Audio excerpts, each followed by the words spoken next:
Ow, son of a... Now I know I'm gonna need a tetanus shot. Help! Oh, and I just saw spiders running around.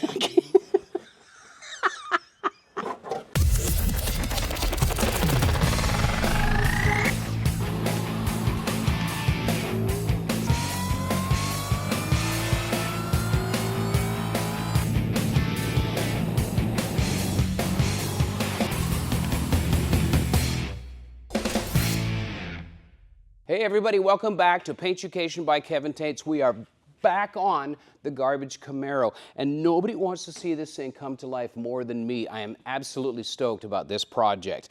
We took a couple of weeks off of it because I was traveling with Paintucation. I've created training courses for fundamental collision repair disciplines that is designed for high school shop programs and trade schools. And there was a couple of conferences that I was presenting my curriculum to, and I'm super stoked. We got a great reception, and if you don't know me, then you have to understand how important it is for me to pass on some of these skills to people that want to learn, that want to increase their skill set, and want to come into the automotive aftermarket as a skilled trade. And so that's what I'm doing. That's my big passion. I love fixing up cars. I love working on cars. I love doing this stuff, and I love the freedom of YouTube. But what's really important, what's numero uno in my life, is passing this information on. So that's where I've been traveling. And no thanks to Microsoft, I'm back in the shop. So anyway, stoked to be back here. And in the meantime, a couple of different videos came up. Jack and Kent from Speed Bump Garage came down, did a paint training, and we took the Miata to a track day. The Miata is a blast to drive, man. It's really, really fun and super fast. And yeah, so I'm stoked about that. But now we're back on the Camaro. So thanks for watching. Thanks for subscribing. Thanks for telling your friends. And thanks for looking back in on this project here. So since we left off, we mocked up the front end. You remember that, obviously. Tore the silly thing down a couple of times, and yeah, we've patched in the roof. It was a kind of a voyage of discovery up here to see whether or not the metal's worth saving or not. Surprise, it's worth saving. This is a pretty solid car. It's been hit more times than Joe Louis. It's been beat up. And anyway, so today we're going to address some of that stuff. I also bought a chassis service and overhaul manual. So this thing is cool because it's got exploded diagrams about details about the bumpers, where everything goes, different fasteners. And I can't remember who recommended that I get this, but I appreciate somebody was watching, recommended that we get a shop manual. So now I've got one, and it gives me a little more insight as to what I'm missing, which is a whole lot of stuff on the front end. So today, we are going to continue on. The truth is, we've barely scratched the surface on this vehicle. I've mocked up the front end. It's given me huge inspiration. It's going to give me my split bumper car that I've always dreamed about, but there's a lot of work to do between now and then. And we're still in teardown phase, so we're going to continue to tear down stuff.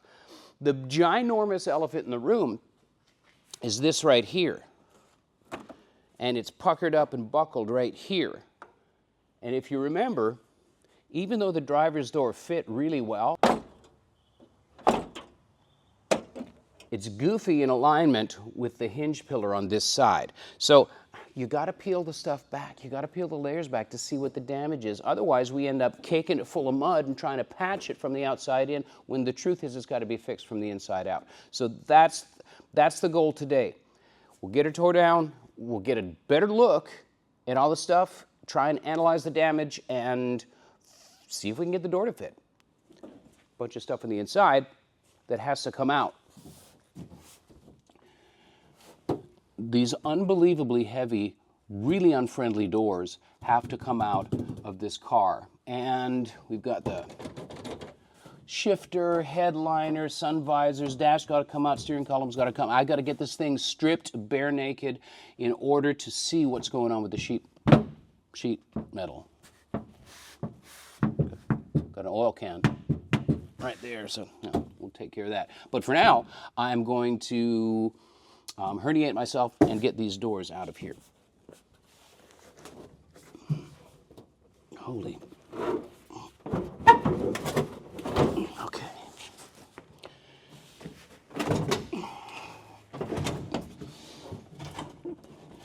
Mother of God. No.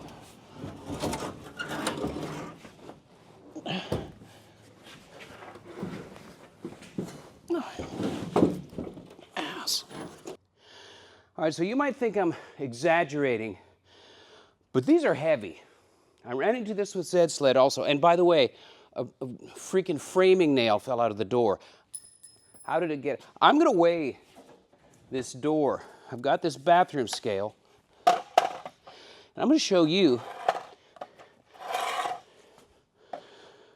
what these doors weigh, because it's dumb.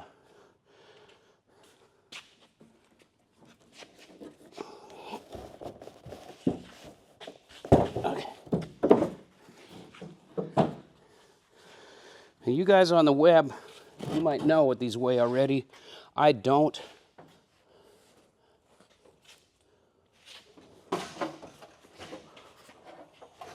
Try and get it centered up and just sort of balance it on the end. All right. 98.5 pounds. Okay. I'm 5 foot nothing. This thing's bigger than I am. 98.5 pounds. Why? Why? I'll tell you why. There is a beam in this door that is a safety barrier. And I actually thought on Zed's sled that I would take that out and get rid of it, lighten up the doors, and lose a couple 100 pounds of curb weight. But here's the real truth. Not that I'm paranoid or anything like that, but a couple of guys mentioned that these things weigh so much because of this beam in the door. And not to bog down on factoids or anything like that, but it's a DOT safety measure. So if I pull that out, and the worst thing happens and somebody gets hurt in this car if I move it along, I don't want to be responsible for that. So I can rebuild hinges, but yeah, anyway, so I'm going to leave the doors intact. And I'm going to put it over here. And since I only have one bulging testicle, I'm going to go and move the other one.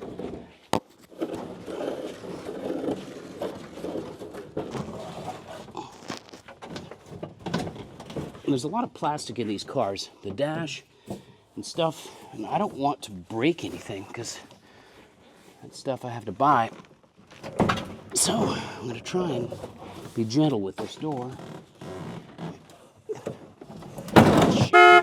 Sorry.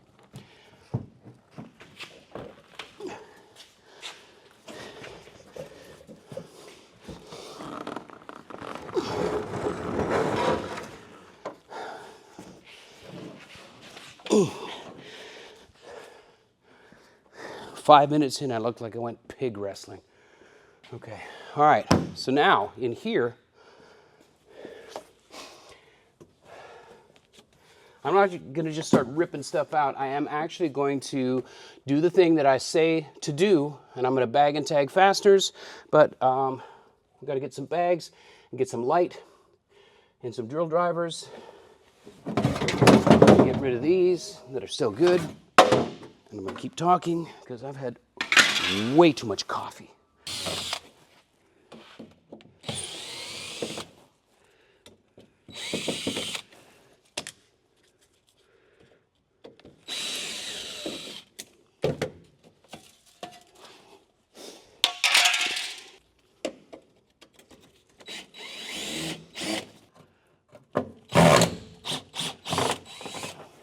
How do you eat an elephant? One bite at a time. Those will enter my kneecap from the front if I don't put them in the bag. You guys know.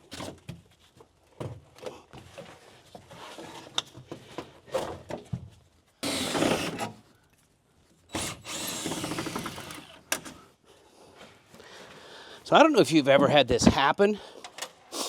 See how long those screws are? If you put the wrong screws in trim coming from the bottom, I've seen it, and I've actually done it to where it puts a dimple. and a little pimple in the top side of the roof skin, and it makes you really sad. So I'm going to do one thing with this piece.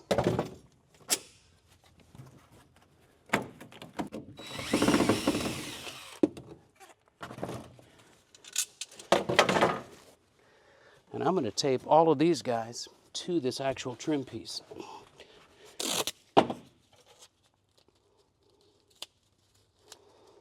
That way there's no mixing it up. I don't have to buy another set if I lose these, or actually when I lose these. And I'll know exactly, precisely where they are when I go to put this silly thing back together again. Actually, this is going to get refinished, but there we are.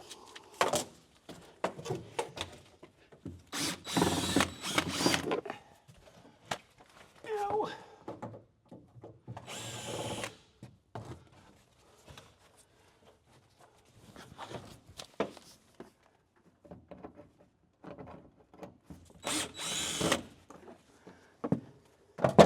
Coat hanger. Coat hanger. Who's going to hang a suit jacket back here? Coat hanger. Are you kidding me?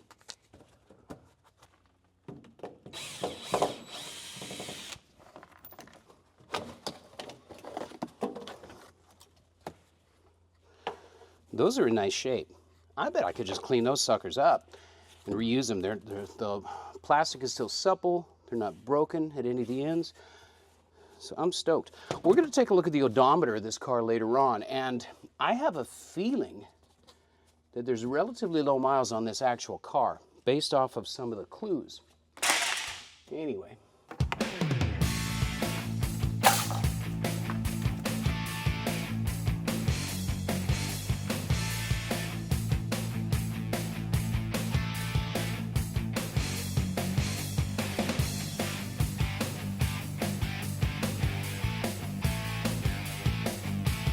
So we got a bunch of stuff here. This is the original headliner. It is perforated. It's actually kind of a weird hybrid of the old bow style headliners and the press-in headliners of the day. In here, of course, they're all rotted out, were bows that are still up there in the plastic retaining clips. They're all rusty, and they fit in here. I don't know what I'm gonna do. With Z-Sled, I had a headliner board that I put in. It was an aftermarket one made out of ABS plastic, and it worked really well. Covered it with ultra leather and this. I have no idea what animal was living inside here. It's really kind of gross, and I hope nothing comes to life because I've disturbed it. I saw that movie. It was subtitled in Asian language, and it ended up ending badly. But we got stuff. We got all kinds of stuff. For the most part, this stuff's in really good shape. We're going to have to redo some sun visors and things like that. But overall, I'm pretty stoked at the condition of this car. This is interesting. Fasten your seatbelts. Engine starting procedure. On passenger cars, seat belts must be buckled after outboard front seat occupants are seated before starter will operate. 1974 was the beginning of all the nanny controls. Interesting. Shoulder belts lock only during a sudden stop on impact. Yeah, we know how that works. Buzzer and light will operate if front belts are unbuckled when vehicle is underway. Engine may be restarted if driver stays seated. Okay. All right, now we know. Now we know when it all began. It's this car. It's the General's fault.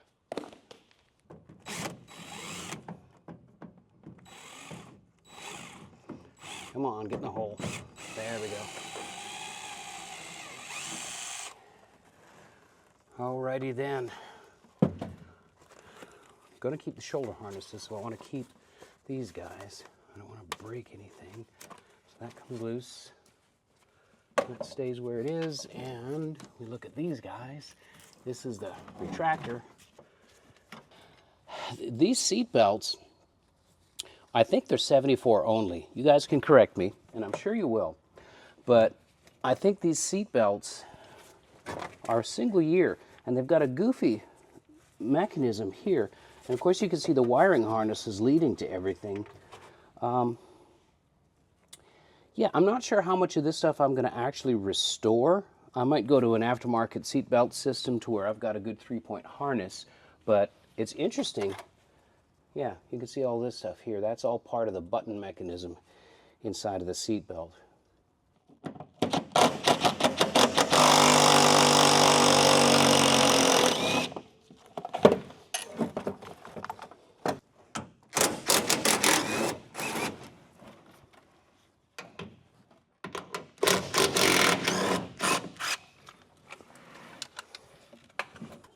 All right, so there's a very specific tool for these wiper arms, and it's a kind of a reverse can opener thingy that has a lever and a pivot point, and it's in the other toolbox. And we got to go old school on this, so I'm just taking a flat screwdriver and pry that guy up. And there's an E-clip right here on these goofy things, and that's got to go back, and we can pull that up. And it just helps stabilize the wiper on this enormous windshield. So I'm taking the windshield out. So the wiper's got to come first. And it just makes it easier to get in there on the dash. Some of the fasteners, because the dash has got to come out, because we got to see underneath what's wrong here. But all of this has inspired some thought. I was at Good Guys Columbus a couple of weeks ago, and it was amazing. It was amazing. We saw all kinds of original and super nice custom vehicles, and it's got me thinking.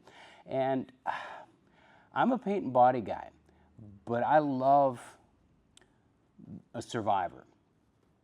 Roadster Shop had a whole raft of cars there. They've got a Survivor series where somebody puts a Roadster Shop Pro Touring chassis underneath a vintage vehicle. They keep the vintage acumen and keep it looking original and have all the running gear driving like a brand new one, big brakes, all that kind of stuff. So I got to thinking to myself, I said, Self, you know how to do a patina paint job. I did a patina paint job on my buddy Ian's Bug, and it was in my book, How to Create and Preserve Patina. So the wheels are turning, and what I'm thinking is that maybe the garbage Camaro, I don't know, maybe it stays patina. What do you think? I want to know what you think. Not every car needs a slick and shiny paint job. Derek's Super Sport truck, it's going to get a slick and shiny paint job, but not every vehicle needs that. And kind of what I want to do with this car is drive the snot out of it. And one of the ways that I can do that quicker is by utilizing the gorgeous wear and the aspects of this thing that are already patinaed. Now I'm going to put quarters and a roof on it, but the hood and all the other pieces, they've already got patina on them. So I don't know, man. I want to know your opinion. Write your thoughts in the comments section, obviously. Let me know what you think. Now these two tools are specifically made for releasing the clips around a windshield like this. You can see the hooky-doo things, and that's a technical term. Those go in there, they've been used once or twice, and they release the spring steel clips in behind the trim pieces, like so that we can remove them and reinstall them non-destructively. This is just a different version of it. Reach in behind until we find a clip. Ow, that hurt. And that one's really wide, so this one is typically my go-to.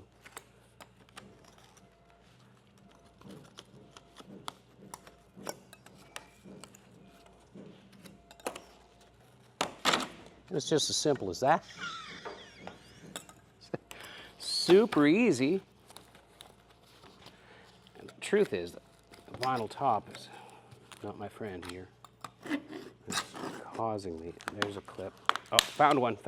There it is. All right. Now, go down to the next one. Once you release one, see that? So the trick is not to bind this, to be able to find the clips.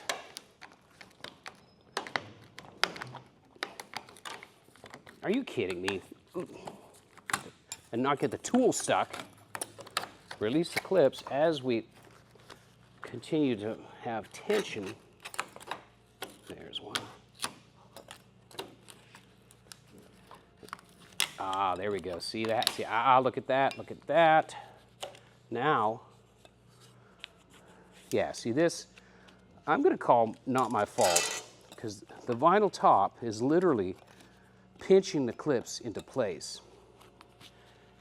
Now, they make aftermarket clips. You can get aftermarket clips, but nothing really fits like the original one. So I'm going to try my hardest to save these guys and reuse them. So they're going to stay right there for now.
Part of this is held in with little push pin clippy-do things, and part of it's held in with bolts, and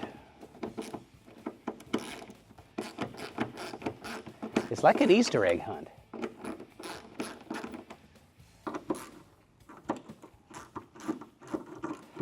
I'll never forget, I had a 77 Olds Cutlass Supreme 350. I think it still had the Olds engine in it. But anyway, a bunch of emission stuff. But you flip down the sun visor in that Cutlass, and it warned you on top of the Cadillac converters that it had a mixture of standard and metric fasteners. They didn't tell you where. They just said there was going to be a mixture of standard and metric fasteners. So when you're talking about an Easter egg hunt, that car was the epitome of that. Spark plug boot. So somebody did some tune-ups in here. This is interesting. This is a air valve or flapper doodad. I'm going to take that loose. I'm going to look and see if there's rust there.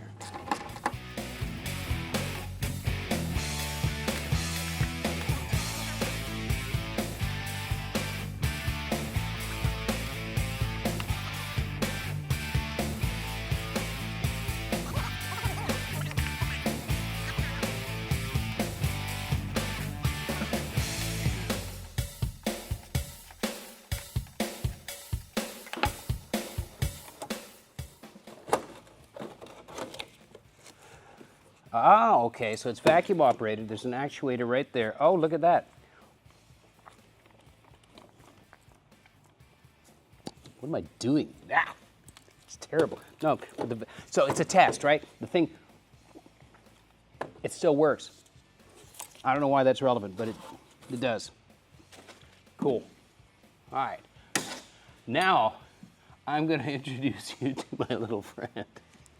So this, I'm going to call the Destroyer. It's kind of impressive. This is just my trusty Sawzall, and I saw guys on YouTube doing these things, and it's a little blade, looks like a little cake spatula, pizza cutter thingy, and you got to have the thing, to put the thing in the thing, and that goes onto the brace of the Sawzall, and then it didn't fit. And then I had to make a cross brace, and then you bolt it in place, and then so it's got some articulation, and it works. And I did a little test, and I don't know. If I hurt myself, then I'll show you the stitches. But here we go. And I don't know if it's going to raise dust or not. The good news is I don't have to worry about breaking the windshield because we did that on the first video. So this is like the old body shop equalizer tools. Look how far I can get down in there. I can get all the way to the bottom. Well, like Ron White says, it'll take us all the way to the scene of the crash. All right.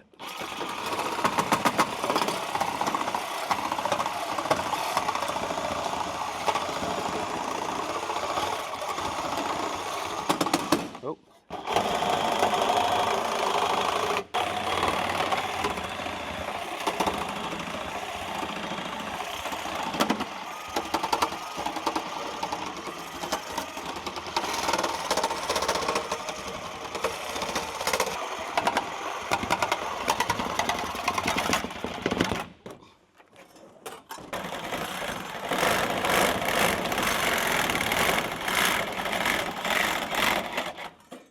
Ow. Knees, knees. I'm questioning my decision to leave the dash in.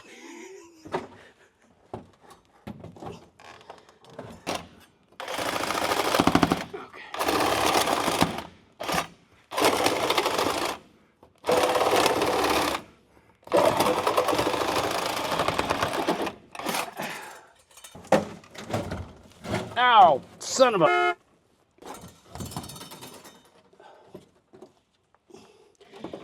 Now I know I'm going to need a tetanus shot. Look at that. Help. Oh, and I just saw spiders running around.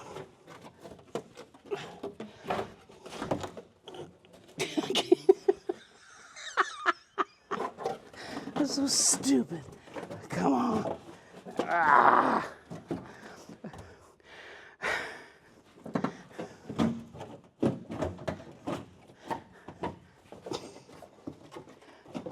Okay. Me.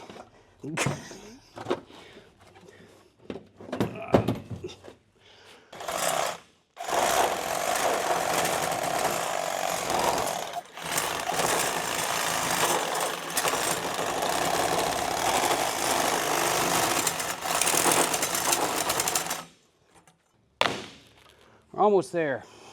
Almost there. It's just tight in the top there. And I think what happens is that these windshields end up leaking, and it's just a butyl tape, which is very, very soft from the factory, that holds this glass in, and then the trim pieces hold it in farther, and then they start to leak, and then somebody goes and fills it with fast set urethane like that and locks it in place till the end of frickin' time. So, yeah, I just got to keep working it.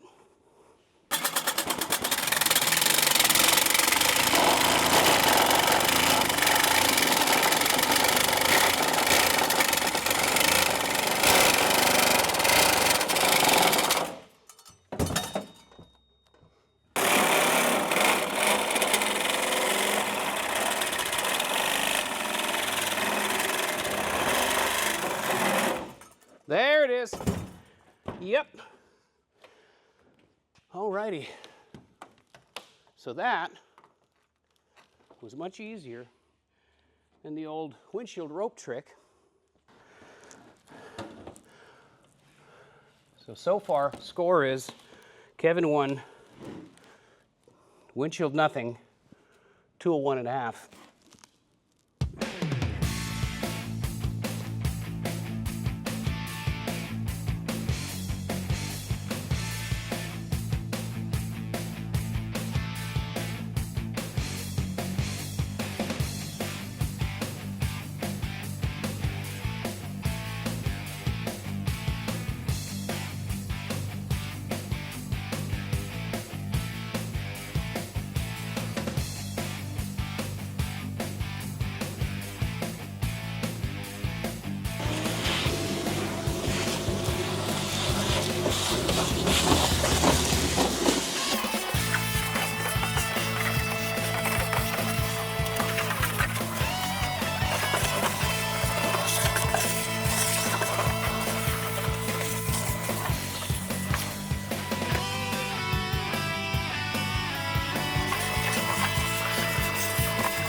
All right, so with everything out of the way, I can finally get a look and see what's happening on the sheet metal inside this balloon assembly, and it's talking to me. Check this out.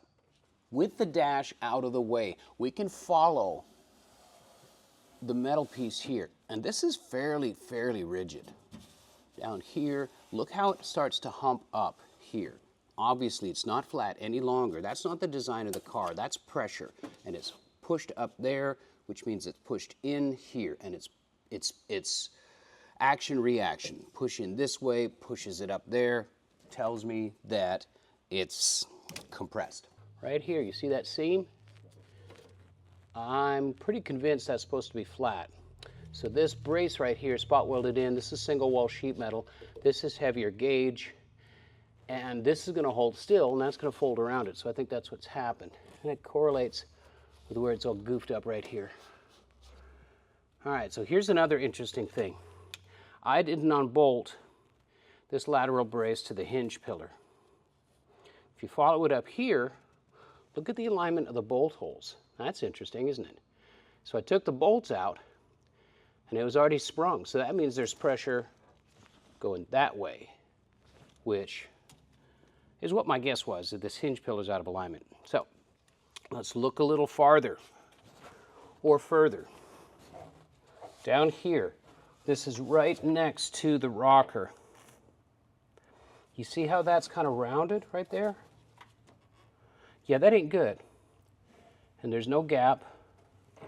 Go back. And this is pushed in. It's kind of pushed over right there. It's just weird. I'm going to try and give you an idea. That's what I was trying to say. With the alignment on here. We'll not drop a bunch of stuff and make a bunch of crazy noise. Anyway, all right. That fender is right about where it should be. I've aligned the top bolt, and look at the rocker. Right there, it's about 3/8 to 1/2 inch of filler, and the fender don't fit. Look at this right here. This is pushed in. We've seen this before. This is folded down. It's a box assembly. It's the rocker panel. I'm going to guess it's 18 gauge instead of the 20 gauge of the sheet metal. So it's holding a lot of pressure. Right there on the floor. It's rounded up. You can't really see it, and these floorboards aren't perfectly flat anyways, but it ain't right. Let's go to the other side real quick. You see that? It's rounded a little bit, but there's a bit of a gap. Okay, my light is absolutely in the wrong place.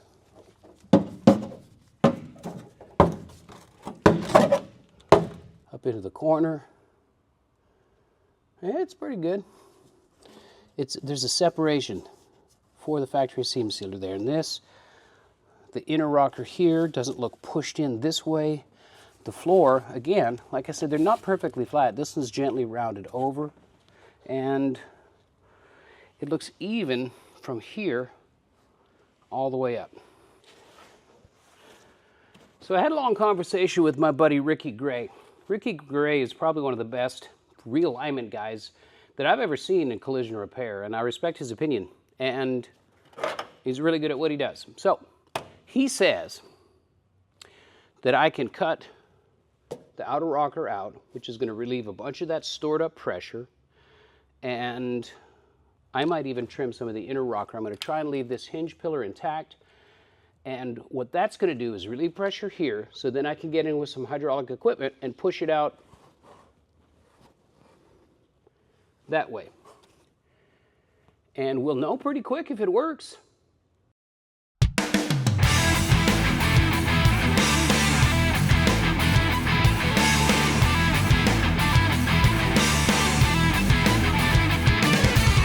So obviously the dash pad itself, well, it's dry rotted and it's gone. But what's in really, really nice shape is all the hard plastic. All the glove box stuff, the latch, vents are in good shape. I think we get replacements for those at AMD. Stuff like this. Look at this. All the tabs on this lower AC vent are in great shape. It's not fractured. It's not broken. Here's another lower vent. It's in super great shape. I've bagged and tagged my fasteners. Detail, detail. And these things, you know, we can get replacements for these clips. It's a slip-in clip with a little retaining tab on it. My advice to you is keep these at all costs. Even if they look rusty, sandblast them and paint them, keep the original ones. Obviously, we're going to need another bezel. This one's just toast. And another dash pad. And again, our vent on this side is good. But here's the cluster. So this is interesting. 130 mile an hour speedometer. Clock, that's cool. Temperature gauge, not a light. I like that. Look, we've got a half a tank of gas. That's good. An amp meter instead of a voltmeter. I want volts. Anyway, look at the mileage. 54,854.7. I'm going to guess here, and there's no factual basis in this at all, but look at the alignment of the numbers. They're all very even. So I'm going to go out on a limb and say that that's original miles on this car, 54,000 miles. And I'm going to take that as a win. So that to me is a clue as to why a lot of the unibody is in good shape, why a lot of the plastic is in good shape, and I don't know, I'm going to just file that under the win column for this car. Okay. Right here we got damage, right? We've established that. So my hinge pillar, if you will, starts right there. It's this piece here. Now this is the rocker panel. Obviously we can see there's damage there. This is not straight, it's not flat, and that kind of rolls up. It kind of rolls up. Here's my new AMD rocker. You can see where it goes. This piece, clamshells over top of that. This slides underneath it. And this is flat. This is wadded up. That's dented in. This is flat. This is rolled in. And that, we know. So what I'm going to try and do is basically, it's a ginormous relief cut. And I'm going to relieve pressure. I'm going to cut over here, give myself enough room to find the spot welds, and I'll separate those pieces. And I'm going to trim up across here, probably to about here.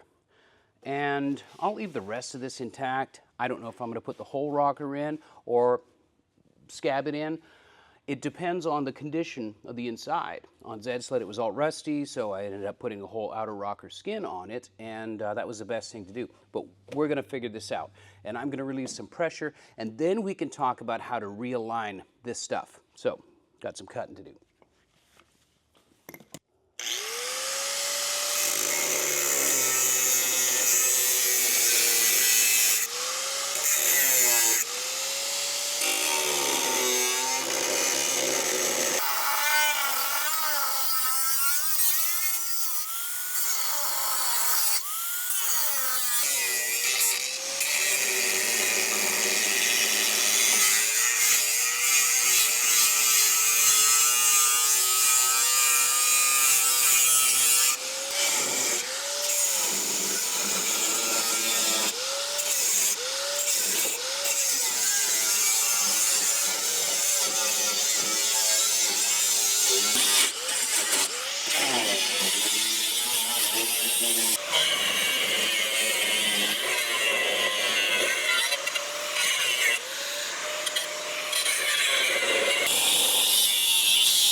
Another marsupial Hilton right here.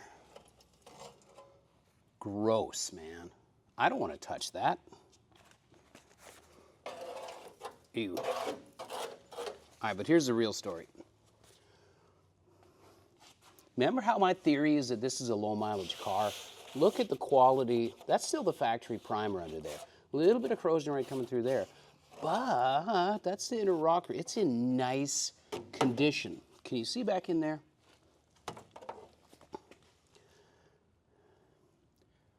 It looks super nice.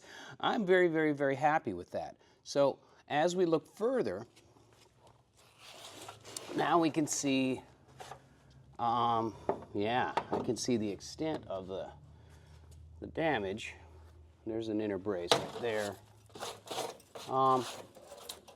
So project pressure relief is actually, it's pretty good. So we're going to continue to whittle a little bit. I want to unlock these spot welds here. So I didn't do this, but look right there. That's a spot weld and that's a spot weld. Those are torn away. That's from pressure going that away. So that's telling to me. That says that this has sustained a lot of impact. Oh, look at here. We got the Bondo worms. And when I say Bondo, that probably actually literally is Bondo. We got the Bondo worms there. So somebody knew. Somebody knew. I don't know who you were, but you knew. All right. So I'm going to do a little more trimming, and then we are going to move further.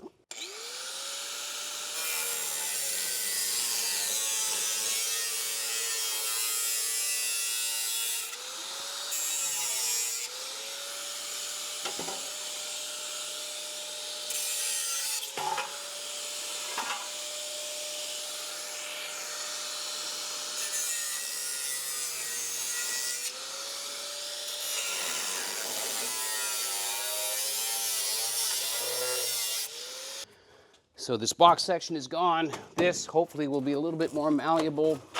If that doesn't work, then I can try and slice the floor. We've got pans for this anyways, even though the driver's side doesn't really need it.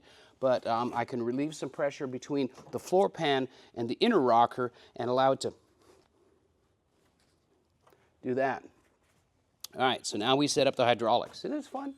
All right, so I've got my hydraulic pusher, i.e. the Porta Power, braced against the other hinge pillar with a backer behind it. You never want to go full on with the round cylinder thingy. So I've got a 4x4 square brace on it.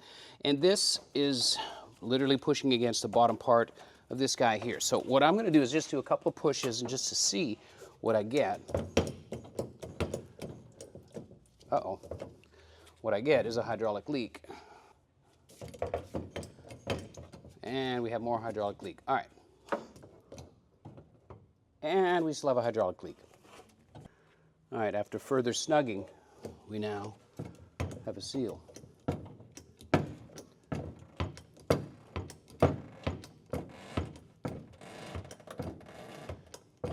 It's gently inserting the Porta Power into the side of the pillar.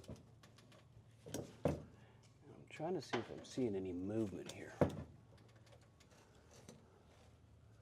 don't see any movement, but I see my brace is bending. All right, so what we're doing is putting pressure on here, and I'm watching this.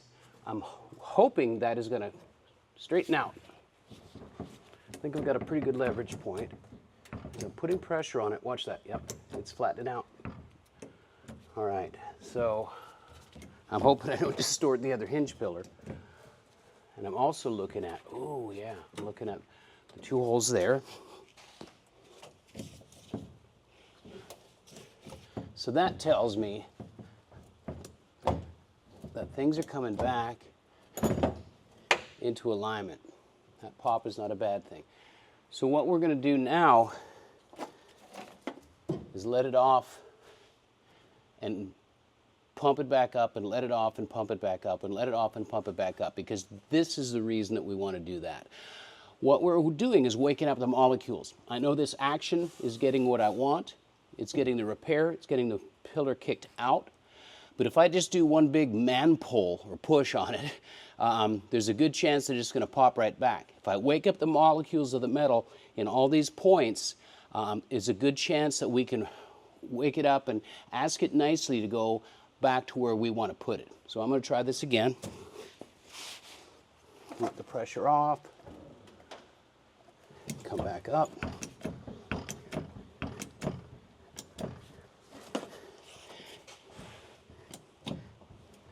watching these holes here. Now they're perfectly dialed in. Now they're where they need to be. Let the pressure off. Pump it back up.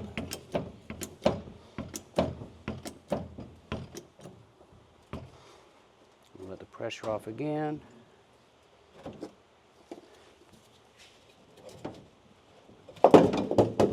And I'll readjust my wood. I said wood. All right, so watch that lateral brace. Look at the alignment holes. Now we're putting pressure on it, and it's probably a lot. See, now I can see the whole shoulder there. I'm going to put a little bit more on it. Now I can get a bolt in there, and I couldn't start that bolt before. All right, so I'm going to leave a bunch of pressure on there right now, and I'm going to dolly this back a little bit here.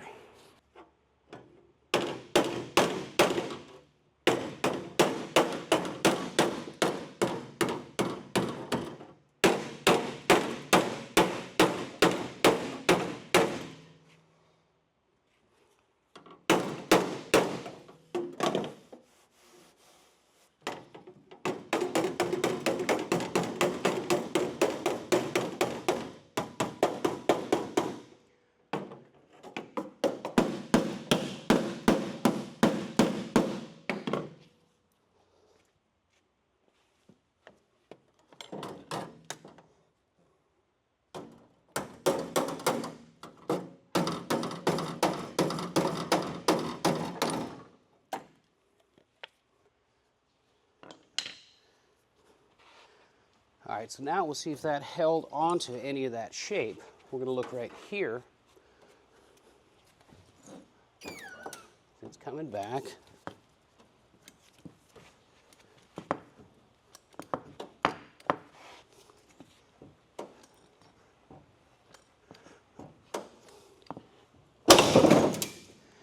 I can see that moving.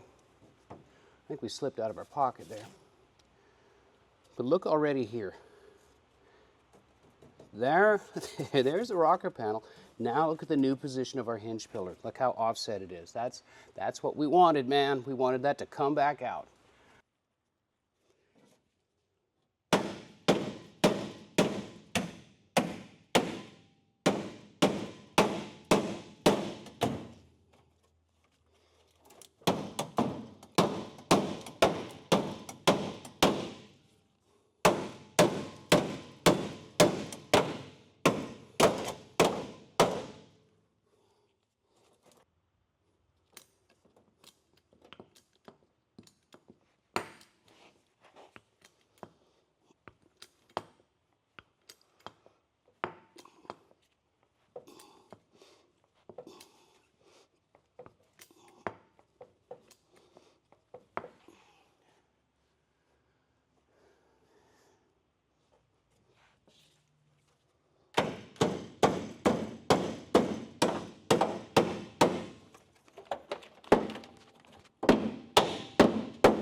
Well, that's not horrible.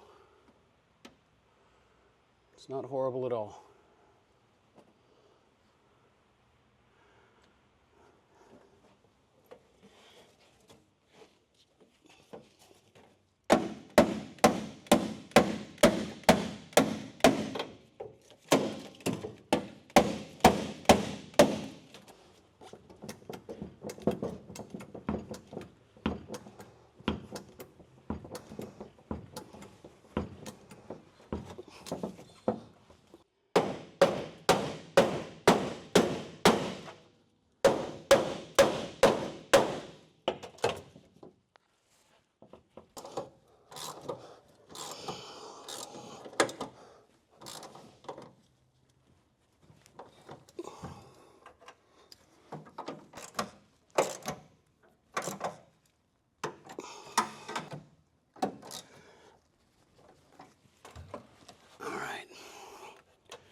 there's one.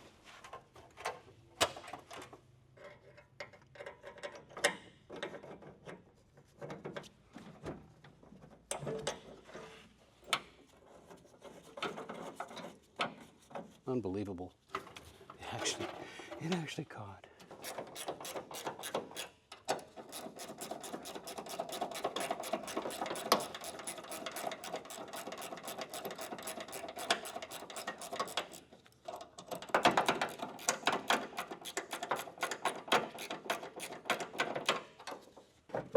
Oh yeah, that's found its happy home. And that one did. It trained the other one. It said, hey, why don't you just cooperate there? I'll tell you what.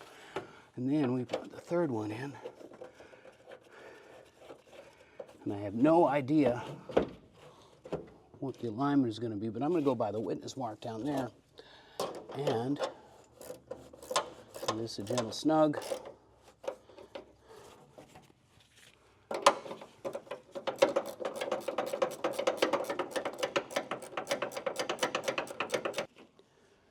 All right, so this is not just going to slam shut. What we're going to do is hang it on the pin-ish. Now, obviously, it needs to go back and it needs to swing out, but I can get that from the front. So here, I've got access to the hinge pillar fasteners and the ones on the door. So I'm going to start with the bottom ones, kind of kick it out, see what we can do. I'm not hating this. Not hating it at all.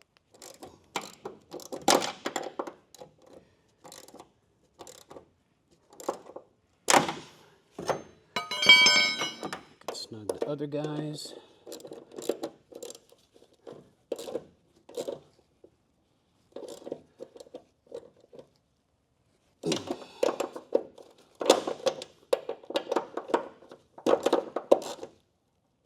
Now, what I'm hoping is that I can slide this one in.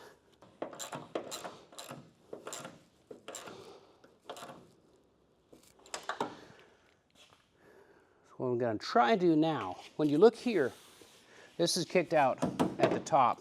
What has to happen now is it has to come out at the bottom, and it will pivot the whole silly shooting match, and it will bring this out as well. So what I'm going to try and do is put a couple of shims in this bottom hinge, in between the hinge and the hinge pillar, and see if I can kick it out just a little bit that way. We may still have to do some more porta powering on the inside, but I'm not hating this. I'm not hating it. All right, so I've got the lower hinge shimmed outward, and I've kind of got it jacked up on the back side. It may not, oh, it hit the striker. Did you hear that? All right, so we're going to do that. Now, what do we got? You know, these cars from the factory, you could throw an angry cat through this gap, but it's still a little wide right there. And it gets tighter down there. So what does that tell me? That tells me that the door of the front is down. But all I got to do is loosen this hinge off. We can kick it back up. What I'm going to do is loosen both hinges, lift it up. This is a process. It's a time-consuming process, and it takes a little bit. The win right here is that it found the striker on the first close. That is amazing. That is probably the first time in 20 plus years, I'm going to have to check with Derek about it, but 20 plus years that this door actually closed like that. So what does that say? That says that we've got our shape back here. We've got our hinge pillar kicked out at the bottom. It could probably still use another 3/8. So I'm going to keep on working that, and then we'll weld. I think we can just get by with the outer rocker. I've got an inner, it's right over there on the floor, thanks to AMD, and I might, I might mail that back to them and get some beer money out of that. But super win today. Dash is straight, hinge pillar kicked out, door closes. I'm going to take the W on this, and This is getting us one step farther. All these little things are the things that made me think that this car maybe wasn't worth saving. But you know, the more I get into it, the more I get glimpses, like on the inside of that rocker panel, how super clean it was. The look of the odometer with all the digits lined up to where it doesn't look like it's been rolled back or flipped over at 150 some odd thousand miles. I'm encouraged. And would it matter if this thing had 200,000? No, it wouldn't. Am I going to save it? Yeah, I'm in.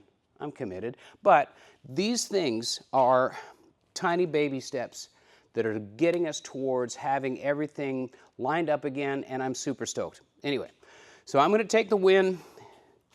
We're not 100% there, but we're going to call it a victory, and I want to say thanks for watching. Thanks for subscribing. Thanks for your patience with me while we get back on the garbage Camaro or Project G28, whatever you want to call it. And also let me know what you think. The patina shots. Oh, I don't know. Maybe it's a Survivor. Maybe it's not. Maybe it's, I don't know. Anyway, I'm just giddy. I'm going to go and adult beverageize myself and put some tools away. See you next time.